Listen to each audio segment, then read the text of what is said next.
अल्पाधिकार. Second काय आहे? अल्पाधिकार. मग अल्पाधिकार मध्ये बघा काय, अल्पाधिकार म्हणजे ऑलिगोपॉली. अल्पाधिकार ऑलिगोपॉली या शब्दाची ग्रीक शब्द काय आहे? ऑलिगॉय म्हणजे अल्पसंख्य आणि पॉलिस म्हणजे विक्रेते या शब्दापासून झाली. मग अल्पाधिकार म्हणजे असा बाजार की ज्यात काही विक्रेते एकजिन्सी वस्तूंचे किंवा विभेदित वस्तूंचे उत्पादन करतात. एकजिन्सी वस्तू म्हणजे सगळेजण मोबाईलच विकतायत, पण मोबाईलमध्ये फीचर्स कसे आहेत? वेगवेगळे आहेत, पण मोबाईल आहे. एकजिन्सी वस्तू किंवा विभेदित वस्तूंचे उत्पादन करतात. उदाहरणार्थ मोबाईलची सेवा पुरवणारे किंवा सिमेंट पुरवणाऱ्या कंपन्या. ओके, मग यांचे वैशिष्ट्य काय? पुन्हा ऐका, यांची डेफिनेशन कशी आहे?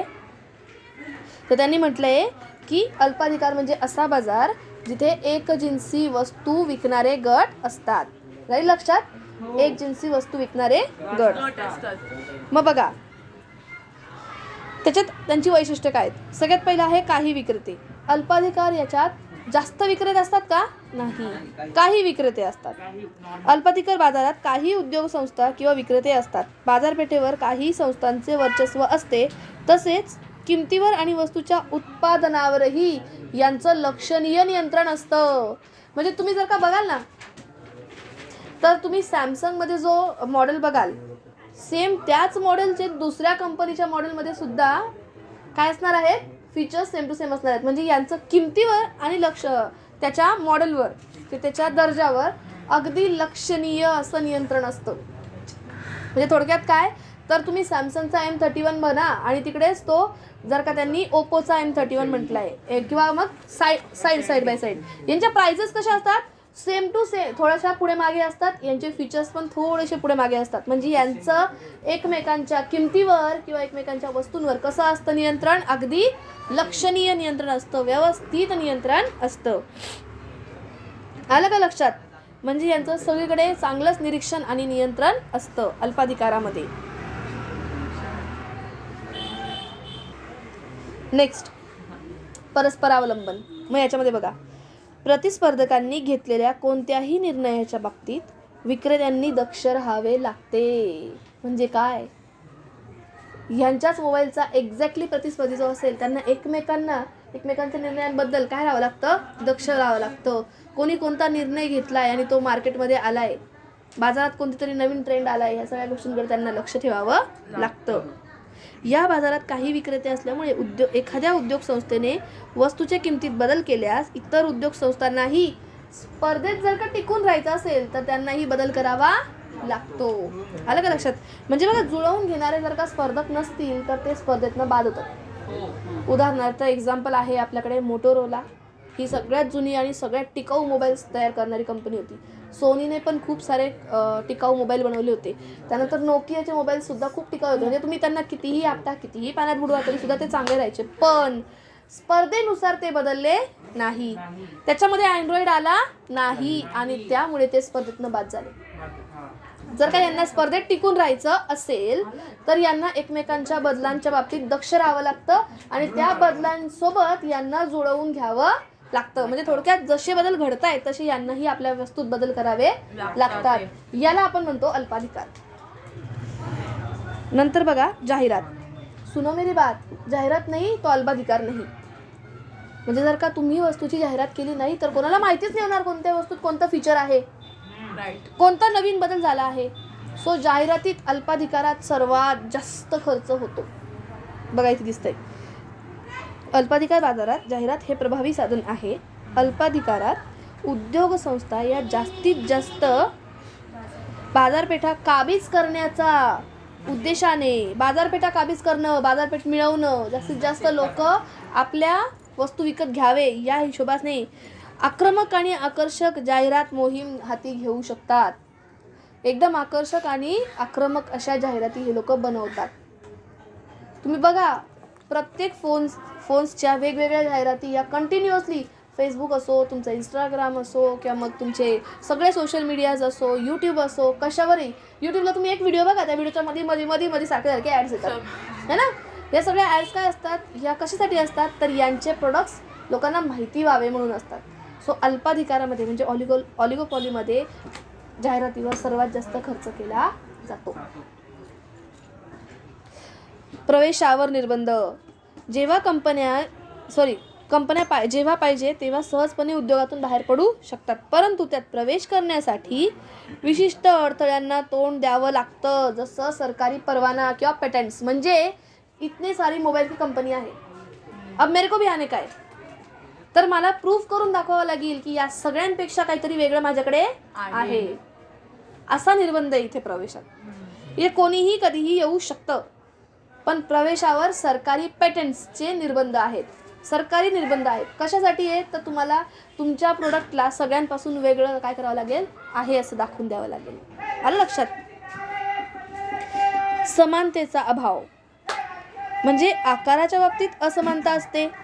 काही आकाराने लहान तर काही वस्तू आकाराने मोठ्या असतात.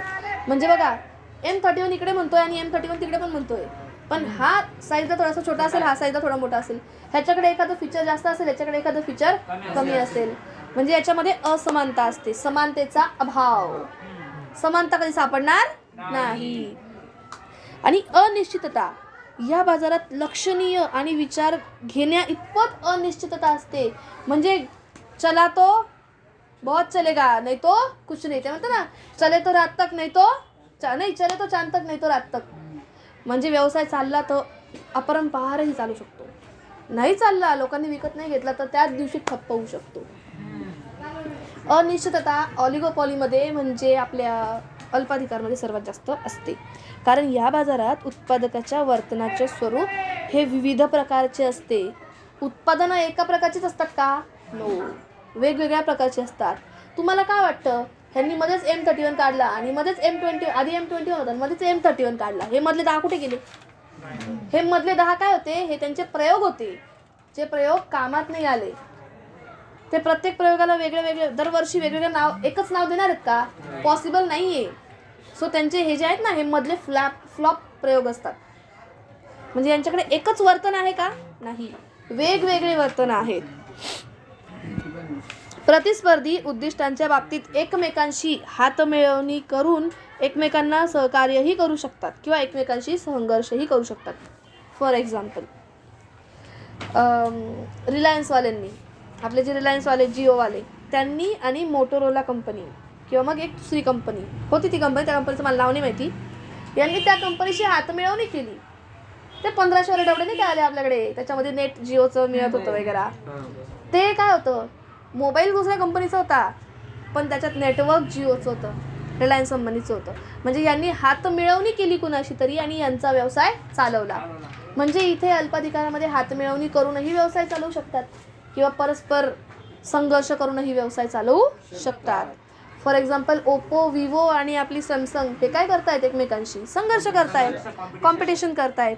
आणि लक्षात, एकमेकांशी हातमिळवणी सुद्धा होऊ शकते. फॉर एक्झाम्पल, वोडाफोन आणि आयडिया हे एकमेकांचे कट्टर प्रतिस्पर्धी होते, पण आजच्या काळामध्ये हे काय झाले? मर्ज झाले. म्हणजे यांनी काय केली?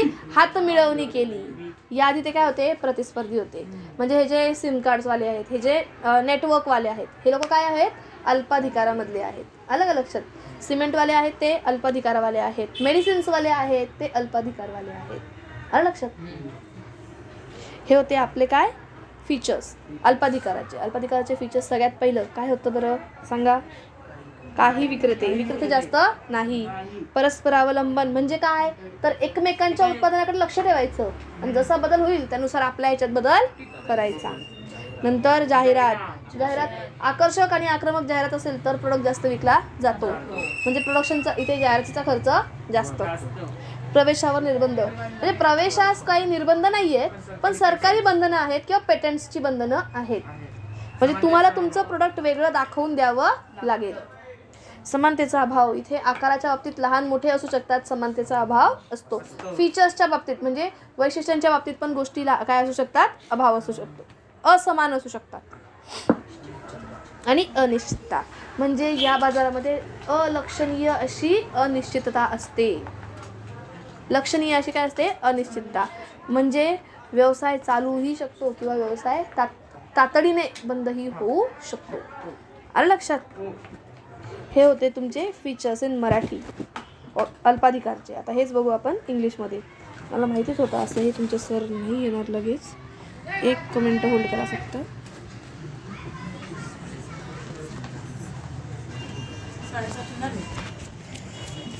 तुमचे बोलणं इथं रेकॉर्डिंगमध्ये येतं आहे. मी यूट्यूबला टाकली, शांत राहा ना.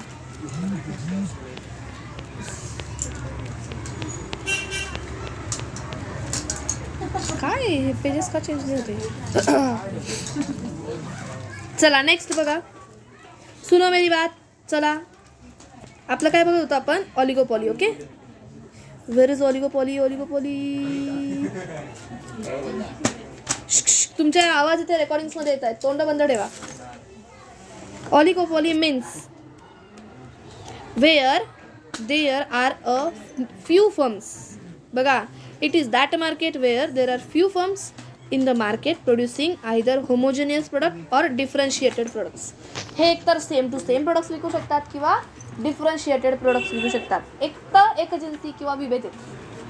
सेम टू सेम वाले पण किंवा विभेदित वाले सुद्धा प्रोडक्ट्स विकू शकतात. नाही मग बघा याच्यामध्ये काय म्हटलंय त्यांनी, फ्यू फर्म्स और सेलर्स. म्हणजे under oligopoly market there are few firms or sellers. These firms dominate the market and enjoy the considerable control over the price of the product. Dominate the market, ते मार्केटवर काय करतात, वर्चस्व गाजवायचा प्रयत्न करतात आणि जास्तीत जास्त प्राइजेस ठेवून काय आपल्या तिथे मार्केटमध्ये प्राइजेस कंट्रोल करण्याचा प्रयत्न करतात. सेकंड आहे interdependence. The seller has to be cautious with respect to any action taken by competing firms. Cautious असले पाहिजे, काळजीपूर्वक लक्ष ठेवले पाहिजे. About what, about competitors decision. Competitor लोक काय डिसिजन घेतात याच्याबद्दल यांना काय राहावं लागतं, कॉशियस राहावं लागतं किंवा मग केअरफुल राहावं लागतं.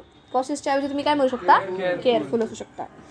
Since there are few sellers in the market, if any firm makes any change in price, all other firms or industry also try to follow the same.